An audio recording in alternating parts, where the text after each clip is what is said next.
Hey everyone, welcome to the Black Excellence series for Black History Month. Today you're going to find me with Benita Triplett. She is a mental health therapist and the clinical director at Catholic Charities here in Sioux City, Iowa. And today she's here to share her perspectives of her work in mental health counseling and her experiences in college and how she got to where she is today.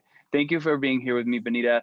Would you mind sharing your pronouns of reference and the work you do right now, kind of what you do day to day and what that looks like? Hi, Victor, and thank you for inviting me on. So once again, my name is Benita Triplett, and I'm a licensed independent social worker here at Catholic Charities. And part of what I do, the fun part of what I do is offer mental health services, therapy to adolescents. We take adults. We also do couples therapy as well as families. And a lot of what we do is, working with depression, anxiety, trauma. Our goal is to partner with you on whatever your goals are. Then our goal is to assist you in reaching your goal. The other piece of what I do is supervise 12 staff who are the therapists here in our local area, as well as we have services in satellite offices. So the other piece of my role is to supervise and offer support and consultation to the therapist as they are working with cases. So, where are you from? Where did you graduate high school? So I am from Sioux City and I graduated from West High School. And so, where did you attend after graduating from high school? Because I know you went to college. Yes, straight out of high school, I went to Wayne State College for my undergrad, and that is in Wayne, Nebraska. And then about 10 years later down the road, I then went back to school for my master's degree in social work. So I should say my goal when I was in undergrad was I thought that I was going to get more into working in the prison system. Mm. And so I had got a degree in psychology and criminal justice with that goal in mind. But when I did get out of undergrad, my first job was at juvenile detention, and I fell in love with working with adolescents. So for at least 10, 15 years, I did nothing but work with adolescents.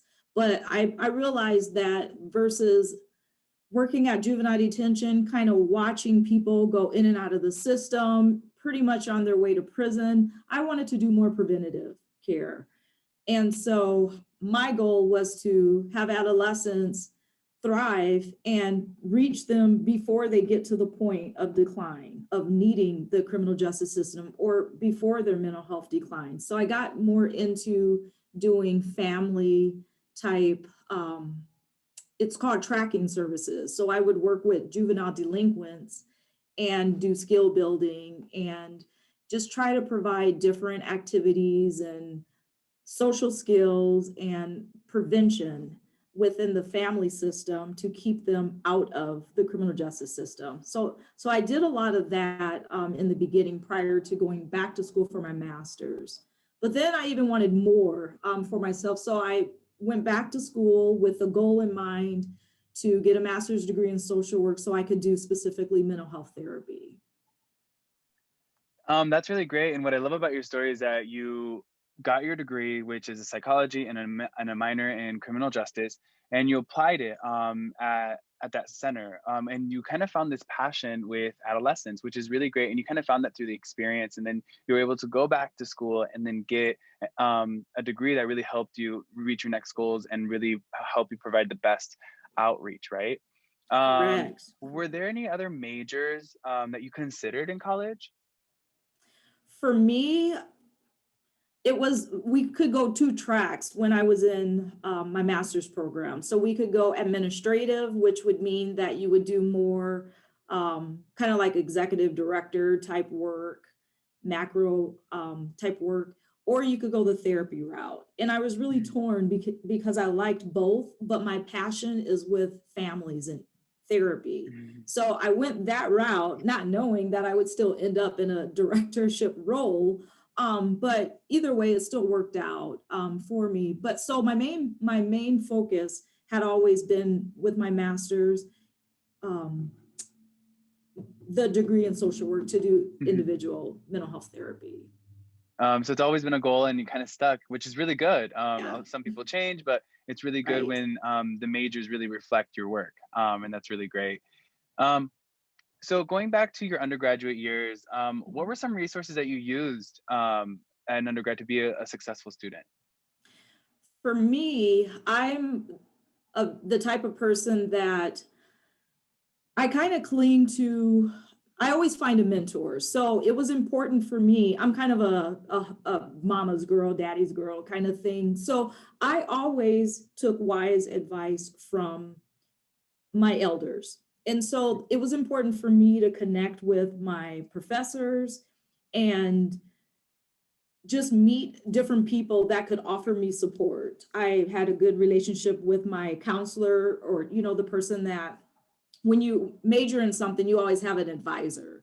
So I had a good relationship with my advisor, with my teachers, and with just students, older students. I kind of hung around a big group of people, not only the freshmen, but I had relatives that were sophomores, juniors. And then so I hung out with those friends, and I was able to use them for support just to help navigate in the community, navigate being away from home, and just with courses. So I kind of got a holistic kind of support from everyone, adults and students. And of Yeah, and course, my mom was very supportive. and that's good to hear, especially when you are a student of color, you need that network of support. And it's really great that you looked to older people, right? Because they had the experience, they had the knowledge to help you continue Correct. and persevere through college. Because college isn't easy. It's all No. about kind of like getting through it, right? The grit. Right. Um, That's really the time when you explore who you are. Yeah, exactly. And you really need to give yourself that space to explore because Yes. you're not supposed to do everything by yourself. You're supposed to you have Correct. that experience of exploration and growth when there's someone next to you or a community behind you to fall back Right. on. You know what I mean? And I think that's a really Right. great that's really great advice. Um, so currently, you work as a clinical director for Catholic Charities. What is your passion for counseling and working with adolescents? Like, where does that come from? My passion, I grew up always wanting to help others. So I would say my passion truly started when my mother was a missionary all my life. So I come from a very religious family. And I have also, just experienced throughout life, family, and just, in the environment, just the ups and downs of families. And I've always wanted to help the underdog.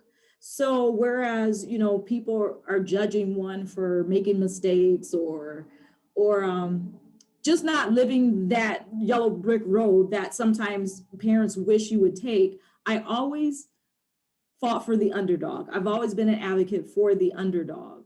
And so that began my passion, just helping people in need.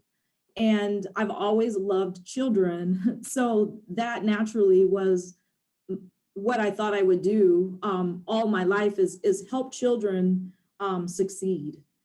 And if I could help build them along the way, then that would help them from pitfalls, in life, or, if they did make mistakes in life, letting them know, hey, you can get back up and keep going. It is not just a mess up, your life is over. It's a journey. And so we live, we learn, we grow. And that is what I wanted to be a part of, whether it's adults or children. I wanted to be a part of that journey to help someone along the way.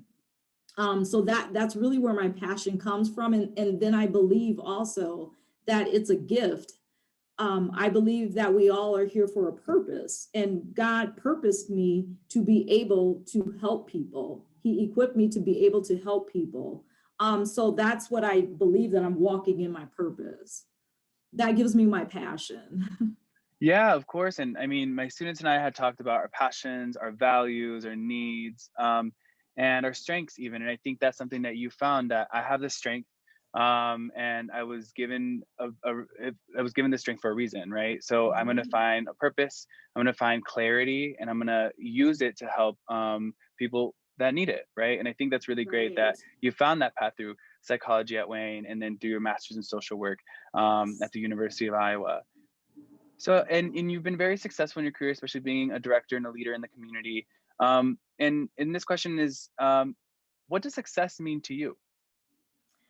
For me, success means for me living out my purpose. I've always wanted to work and it not feel like work. And every day that I get up, and this is honest to God truth, because people are like, oh, it's a drag to go to work. But ever since I graduated, even from undergrad, work does not feel like work to me. Hmm. That's how much I love what I do. Hmm. And to me, that's success when you can get up, enjoy what you do, of course, support yourself financially for what Hmm. you do, and you don't get burned out. You're not dreading going to work. Your quality of life is enjoyable because you enjoy day to day what you do. And we're going to spend most of our lives working. Hmm.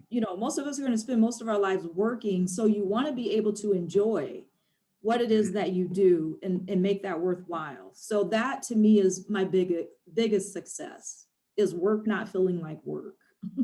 Yeah, and that's very true. And I think what gives you access to work not feeling like work is that college degree, that 4-year degree, and continuing that education to find a path that aligns with your passions, your values, Correct. your needs, and your drive in general. Yes. And I think Right. that's super important that you pointed out. You were able to get here into this really happy place, and where you aligned your passions with your strengths, and because of the degrees that you have and Yes. the access that's granted you. Yeah, I Um, should say to you too, that always from a young child, it was instilled in me as well as my brothers.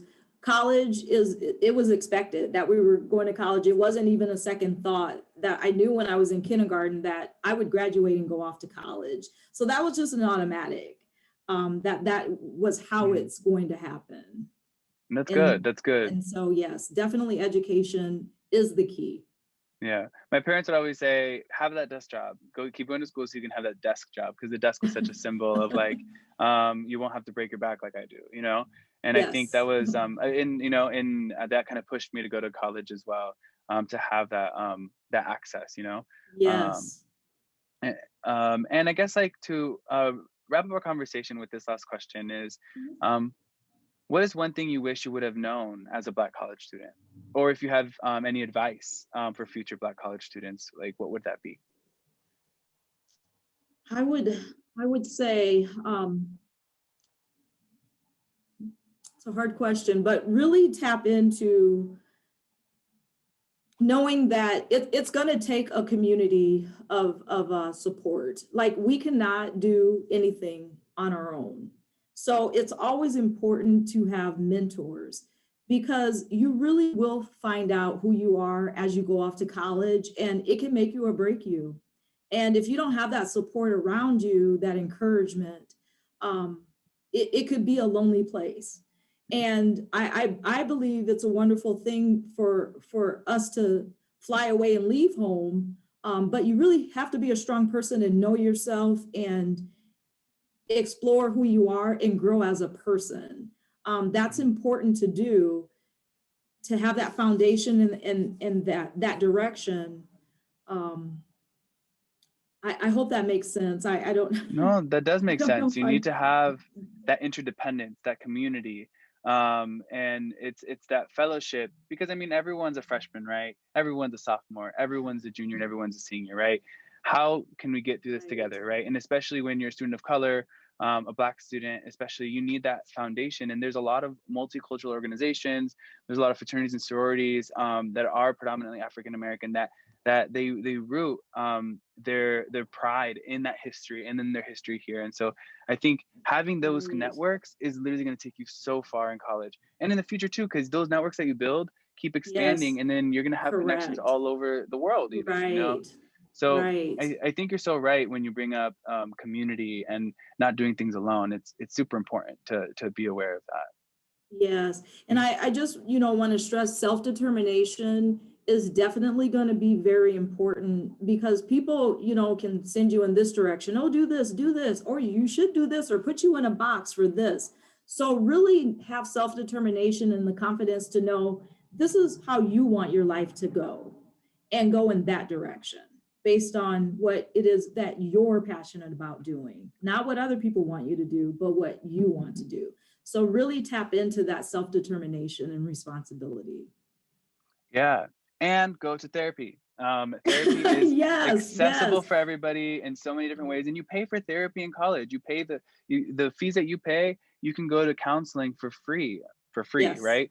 And so it's yes. super important to do that and take advantage of that. And you don't have to be crazy to go to therapy. Right. It's something that you should go to so you can process who you are and your thoughts, Yes, and have that support, right, Benita? absolutely. Absolutely.